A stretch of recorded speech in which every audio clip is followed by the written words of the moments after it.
Hey guys, welcome to easy pharma. तो guys आज हम यहाँ पे स्टार्ट करेंगे एक न्यू सब्जेक्ट जो हमारा रहेगा डी फार्मा सेकेंड ईयर का अकॉर्डिंग टू न्यू सिलेबस। तो ये जो सब्जेक्ट है आपका, अगर हम देखें ओल्ड सिलेबस में डी फार्मा सेकेंड ईयर के तो यहाँ पर नहीं था, देन ये इसी बार आपका आया है। तो क्या करेंगे, यहाँ पे हम इसको बिल्कुल न्यू सिलेबस के अकॉर्डिंग यहाँ पे स्टडी करेंगे। गाइज इस सब्जेक्ट को हम थोड़ा सा लेट स्टार्ट करने की कोशिश कर रहे थे, क्योंकि अगर देखा जाए जो आपके और सब्जेक्ट है उनका सिलेबस थोड़ा सा लेंथी है इस सब्जेक्ट के अकॉर्डिंग। तो हम सोच रहे थे थोड़ा सा लेट इसको स्टार्ट कर दे, जिससे कि क्या हो जाए, थोड़ा जल्दी आपका कंप्लीट हो जाए। लेकिन बच्चों की कमेंट थोड़ी ज़्यादा आ रही थी, इस वजह से इस सब्जेक्ट को हम अभी स्टार्ट कर रहे हैं। और गाइस ये जो वीडियो लेक्चर रहेगा ये काफ़ी यहाँ पे शॉर्ट रहेगा, क्योंकि एक तरह से हम इंट्रोडक्शन जानेंगे यहाँ पे कम्युनिटी फार्मेसी एंड मैनेजमेंट का यहाँ पे क्या होता है। एंड जो हमारे इससे अदर वीडियो लेक्चर रहेंगे वो थोड़े लेंथी रहा करेंगे, और उसमें हम टॉपिक टू टॉपिक सारे ही आपका डिस्कस करेंगे। तो चलिए स्टार्ट कर लेते हैं, क्या होती है हमारी कम्युनिटी फार्मेसी एंड मैनेजमेंट। तो देखिए ये जो आपका सब्जेक्ट है इसमें एक तरह से हम जानेंगे जो क्या होते हैं कम्युनिटी फार्मासिस्ट होते हैं। जैसे चलिए यहाँ पे इसका मीनिंग्स देखते हैं। कम्युनिटी फार्मेसी, तो आपकी जो कम्युनिटी फार्मेसी है इसका मीन्स होता है, देखिए कम्युनिटी का मीन्स यहाँ पे होता है समुदाय या सोसाइटी, इसको आप कह सकते हैं। फार्मेसी का मीन्स यहाँ पर हम कह सकते हैं जो हमारी फार्मेसी होती है एक तरह से, जो हमारे फार्मेसी के अंदर फार्मासिस्ट होते हैं। अब वो जो फार्मासिस्ट है फार्मेसी के अंदर, ये किस तरह से अपना एक तरह से योगदान देते हैं, क्या रोल अदा करते हैं सोसाइटी के लिए या किसी समुदाय के लिए। जैसे हमारा कंट्री है यहाँ पे इंडिया, तो इंडिया के अंदर क्या है, सभी सोसाइटियाँ होती हैं। जिस जगह पर आप रहते हैं सभी सोसाइटियाँ अलग, तो जिसका क्या है एक तरह से ड्यूटी है किसी समुदाय में, किसी सोसाइटी में, वो किस तरह से अपना योगदान दे रहा है सोसाइटी के अंदर अपने प्रोफेशन। तो इतना हार्ड सब्जेक्ट आपका ये नहीं रहेगा, काफ़ी ईजी यहाँ पे रहेगा। लेकिन यहाँ पे हार्ड कब आपके लिए बन जाएगा, क्योंकि थियोरेटिकल है और सारे ही आपको याद करना पड़ेगा। तो थियोरेटिकल है इस वजह से थोड़ा हार्ड आपको लग जाए, लेकिन क्या है इस सब्जेक्ट में हार्ड लगने वाला कुछ आपका है नहीं। तो चलिए स्टार्ट कर लेते हैं। तो आज हम स्टार्ट करें यूनिट फर्स्ट आपकी कम्युनिटी फार्मेसी की। चलिए इसको बेसिक हम देख लेते हैं यहाँ पे, इंट्रोडक्शन एंड डेफिनेशन। तो दोनों को यहाँ पे एक साथ ही हम देखेंगे, क्योंकि इसका क्या है कि यहाँ पे इंट्रोडक्शन डेफिनेशन क्या होता है आपसे साथ ही पूछी जाएगी। अगर आपसे पूछी जाती है यहाँ पे डेफिनेशन ऑफ कम्युनिटी फार्मेसी, तो इस सारे को आप लिख सकते हैं, काफ़ी अच्छा आपके लिए रहेगा। चलिए इसके अंदर हम पॉइंट टू पॉइंट डिस्कस करेंगे। Community pharmacy is a branch of pharmacy. तो हमारी जो कम्युनिटी फार्मेसी किसकी ब्रांच है, फार्मेसी की ब्रांच है। दैट डील्स, जो डील्स करती है with various areas of patient care drug. तो देखिए हमारी जो कम्युनिटी फार्मेसी है ये एक फार्मेसी की एक ब्रांच है। अभी क्या करती है, डील करती है किसके साथ में, जो हमारे वेरियस, एक तरह से हम कह सकते हैं हमारे जो डिफरेंट एरियाज होते हैं जो एक तरह से केयर करते हैं पेशेंट्स की, उसके साथ में एक तरह से डील करती है। और ये हमारी जो केयर की जाती है पेशेंट की, किसके थ्रू की जाती है, यहाँ पे ड्रग के थ्रू। तो आपको समझ आया होगा। तो ड्रग की डिस्पेंसिंग होती है, साथ ही में advising patients on safe and rational use of drug. तो क्या करेगी फार्मेसी, एक तरह से जो पेशेंट्स होते हैं उनकी केयर कर रही है। अब देखिए केयर कैसे करेगी, जो हमारी दवाइयाँ डिस्पेंसिंग होती हैं उससे करेगी, साथ ही में जो एडवाइजिंग पेशेंट को एक तरह से एडवाइस देगी सेफ लिए, और साथ ही में रेशनल यूज ऑफ ड्रग। तो ये जो हमारा यहाँ पे एक तरह से पूरा ही टॉपिक था रेशनल यूज ऑफ ड्रग्स। इसको हमने फार्माकोथेराप्यूटिक में पूरे को फुल डिटेल में डिस्कस किया था।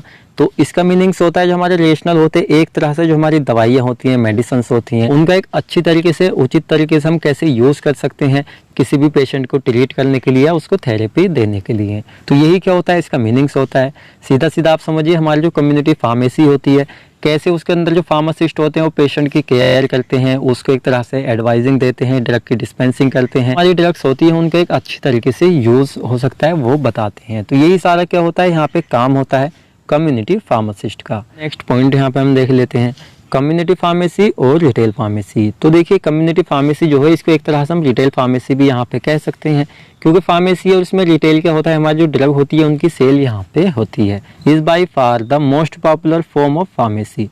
तो आज के टाइम में अगर देखा जाए जो हमारी कम्युनिटी फार्मेसी है मीन्स रिटेल फार्मेसी है, इस टाइम सबसे ज़्यादा फेमस है, क्योंकि जितने हमारे जैसे आप देख सकते हैं जैसे मेडिकल स्टोर होते हैं, तो क्या हमारी वो एक तरह से मेडिकल स्टोर जो है फार्मेसी तो है, वो रिटेल फार्मेसी है, क्योंकि वहाँ पे ड्रग की एक तरह से रिटेल हो रही है। दैट प्रोवाइड, जो हमें प्रोवाइड कराती है मेडिकेशंस, जो हमें दवाइयाँ होती हैं, एंड हेल्थ एडवाइसेस, किस तरह से हम हेल्थ को अपनी अच्छी रख सकते हैं उसके advices to the general peoples, जो हमारे क्या होते हैं सोसाइटी के एक तरह से लोग होते हैं उनको। नेक्स्ट हम देख लेते हैं कम्युनिटी फार्मेसी डील्स विद, यानी जो हमारी कम्युनिटी फार्मेसी है किसके साथ में डील्स करती है, चलिए ये हम देख लेते हैं। Compounding, counselling and dispensing of drugs to the patient. Compounding एक तरह से कैसे हमारे ड्रग की कंपाउंडिंग की जाती है, डिस्पेंसिंग ऑफ ड्रग, ड्रग की डिस्पेंसिंग टू द पेशेंट। सीधा सीधा समझिए, देखिए फार्मासिस्ट एक तो आपके होते हैं मेडिकल स्टोर वाले, एक होते हैं जो आपके हॉस्पिटल्स वगैरह में होते हैं, क्लिनिक वगैरह में होते हैं, जैसे कि डॉक्टर के थ्रू कोई प्रिस्क्रिप्शन दिया जाता है, तो किसके थ्रू हैंडल किया जाता है? फार्मासिस्ट के थ्रू। तो फार्मासिस्ट वहाँ पे क्या कर रहा है? आपकी ड्रग की डिस्पेंसिंग भी कर रहा है, और ये डिस्पेंसिंग करके इसके ले रहा है पेशेंट के लिए, क्योंकि दवाई तो लास्ट में पेशेंट को ही जानी है। तो एक तरह से ये भी वर्क यहाँ पे फार्मासिस्ट का होता है। नेक्स्ट हम देख लेते हैं, इट आल्सो इंक्लूड, ये एक तरह से इंक्लूड या इन्वॉल्व करती है proper procurement, storage, dispensing, documentations of medicines. तो एक तरह से जो हमारी कम्युनिटी फार्मेसी एंड मैनेजमेंट, तो एक तो आपकी कम्युनिटी फार्मेसी हो गई। अब दूसरा जो आपका पार्ट यहाँ पर आ रहा है सब्जेक्ट के नेम में ही, मैनेजमेंट। तो देखिए मैनेजमेंट का काम भी इसके अंदर ही होता है। अब मैनेजमेंट किस तरह से होता है? जैसे कोई हमारी ड्रग है, अब क्या क्या वो हमारी बन गई, तो उसको जो रखने का मसला होता है, भाई कहाँ उसको रखा जाए। तो डिफरेंट हमारी क्या होती है, मतलब मेडिकेशन एक तरह से होती है, कह सकते हैं ड्रग्स होती हैं, तो उनकी स्टोरेज डिफरेंट होती है। आपने देखा है ना, कुछ हमारी ड्रग ऐसी होती है जो कम टेम्परेचर पे स्टेबल रहती हैं, कुछ हमारी थोड़ी ज़्यादा पे रहती हैं। तो कुछ दवाइयाँ फ्रिज में रखी जाती हैं, कुछ हमारी बाहर टेम्परेचर में रखी जाती हैं। तो किस तरह से उनकी स्टोरेज को मेंटेन करना है वही इसके अंदर आता है। साथ ही में डिस्पेंसिंग और जो हमारी डॉक्यूमेंटेशंस होती है, कोई हमारी ड्रग है तो भाई वो क्या है, उसकी कितने टाइम एक्टिव रहेगी, क्या उसका लेबलिंग वगैरह रहेगी, क्या उसको यूज़ नहीं करना है, एक्सपायरी डेट वगैरह, या वो कब बनी है, क्या उसको कब एक्सपायर करना है। तो डॉक्यूमेंटेशन एक तरह से जो ड्रग की होती है, मेडिसिन की होती है, वो भी इसी के अंदर इन्वॉल्व की जाती है। अब ये तो एक तरह से इसका इंट्रोडक्शन हो गया।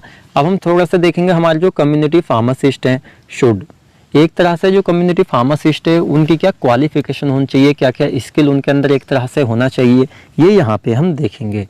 क्योंकि देखिए वो फार्मासिस्ट हैं तो उनके पास ऐसे ऐसे स्किल भी होनी चाहिए, ऐसी नॉलेज होनी चाहिए, और वो क्वालिफाइड भी होनी चाहिए, जिससे वो पेशेंट वगैरह को अच्छी सलाह दे सकें, ड्रग की डिस्पेंसिंग अच्छी कर सकें, या अपना जो बात करने का तरीका है वो उनका बेटर हो, या किसी को डिसीज़ के बारे में पता कर सके। ये सारे एक तरह से स्किल उसके अंदर होने चाहिए। जैसे कि यहाँ पे हम देखेंगे, have a good understanding of pharmaceutical care. तो जो हमारा फार्मासिस्ट है उसको जो केयर है, एक तरह से जो हमारी मेडिसिन के वगैरह दी जा रही है किसी भी पेशेंट को, तो उसको समझने की अंडरस्टैंडिंग उसकी अच्छी होनी चाहिए। फार्माकोथेरेपी, तो क्या होता है, जितनी हमारी मेडिकेशंस के थ्रू थेरेपी दी जाती है वो हमारी फार्माकोथेरेपी एक तरह से होती है। एंड हेल्थ प्रमोशन स्ट्रेटजीज, और जो आजकल क्या है कि भाई बीमारियां ज़्यादा चल रही हैं, तो आने वाले टाइम में जो हमारे पेशेंट है या प्रेजेंट टाइम में उनकी हेल्थ को एक तरह से प्रमोट किया जा सकता है, जिससे उनको बीमारियां कम हो, बीमारियों से बच सकें। तो इसको प्रमोशन करने की स्ट्रैटेजीज भी उसके पास होनी चाहिए। नेक्स्ट हम देख लेते गुड नॉलेज। अब देखिए अगर फार्मासिस्ट को अच्छी नॉलेज नहीं है तो दूसरा को एक तरह से ट्रीटमेंट या उनको नॉलेज किस तरह से दे पाएगा, तो नॉलेज उसके पास अच्छी होनी चाहिए। क्वालिफाइड फार्मासिस्ट, अब देखिए फार्मासिस्ट की मिनिमम वैल्यू डी फार्म या बी फार्म होती है, तो वो क्वालिफाइड होना चाहिए, क्योंकि अगर वो क्वालिफाइड है तो पीछे से उसने स्टडी किया है, क्या मसला है सारा डीपली, तो जब भी वो क्या कर पाएगा, एक तरह से केयर कर पाएगा पेशेंट की। नेक्स्ट हम देख लेते हैं, have a good skill of communication with patient and health care provider. तो एक तरह से जो हमारे फार्मासिस्ट होते हैं, चलिए थोड़ा हम एग्जांपल समझते हैं। तो हमारे जो एमआर वगैरह होते हैं या ऐसे फार्मासिस्ट होते हैं जो एक तरह से ड्रग की सेल करते हैं। आपने देखा है ना, फार्मासिस्ट जो हमारे एक तरह से कह सकते हैं भाई जो मेडिकल्स वगैरह पे जाते हैं, क्लिनिक वगैरह पे, हॉस्पिटल्स पे जाते हैं, क्या होता है डॉक्टर के साथ कम्युनिकेशन एक तरह से वो करते हैं, बातचीत करते हैं, अपना प्रोडक्ट वहाँ पे बेचते हैं। तो एक तरह से क्या होता है, उन्हें डॉक्टर को बिल्कुल मनाना होता है कि हमारा प्रोडक्ट अच्छा है, इसमें ये क्वालिटीज़ हैं, क्योंकि वो बात करके उसको मना रहे हैं कि भाई हमारे प्रोडक्ट में, तो कम्युनिकेशन स्किल अगर उनका अच्छा है तो प्रोडक्ट उनका सेल होगा, नहीं है तो वहाँ पे नहीं होगा। बात करने का तरीका जो है वो एक फार्मासिस्ट का सबसे ज़्यादा मेन रोल अदा करता है। साथ ही में पेशेंट के साथ में किस तरह से उसको बात करनी है। अब एक तो डॉक्टर होते हैं जो भाई उल्टे सीधे तरीके से पूछ लेते हैं, चलिए ठीक है, एक फार्मासिस्ट या डॉक्टर्स हमारे ऐसे होते हैं जो बहुत ही अच्छी तरीके से पूछते हैं।